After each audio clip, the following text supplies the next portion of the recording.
हा नवीन चॅप्टर आहे, याचं नाव आहे interpretation of mean and standard deviation. याला मराठीत म्हणतात मध्यमान व प्रमाण विचलन काढणे व त्याचा अर्थ स्पष्ट करणे.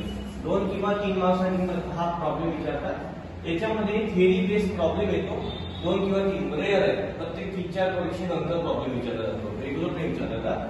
हा पहिला प्रॉब्लेम आहे. एका श्रेणीचे प्रमाण विचलन किती आहे? 3.5 आहे.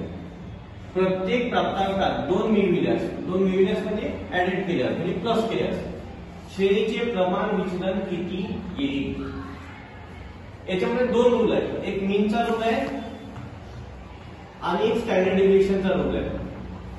तो रूल काय ते लक्षात घ्या.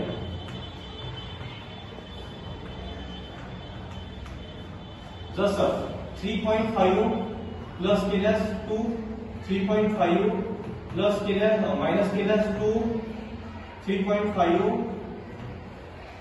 मल्टिप्लिकेशन केल्यास 2, 3.5 डिवाइडेड केलं 2.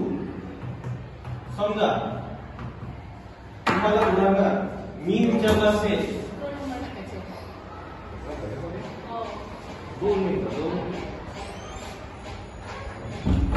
हे पहा, उदाहरणार्थ जर मी विचारलं ना तर सगळ्या याच्यात बदल होतो.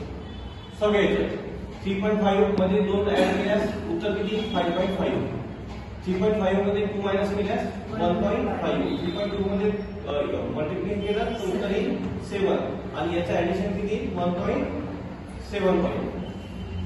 मी जर तुम्हाला याचं विचारलं मध्यमान 3.5 आहे आणि प्रत्येक प्रत्येकाला 2 मिळविल्यास, 2 वजा केल्यास, 2 गुणल्यास, 2 भागितल्यास असं जर विचारलं तर या चारही याच्यामध्ये बदल होतो. आणि स्टँडर्ड डिव्हिएशन विचारलं, स्टँडर्ड डिव्हिएशनचा रूल आहे प्लस असेल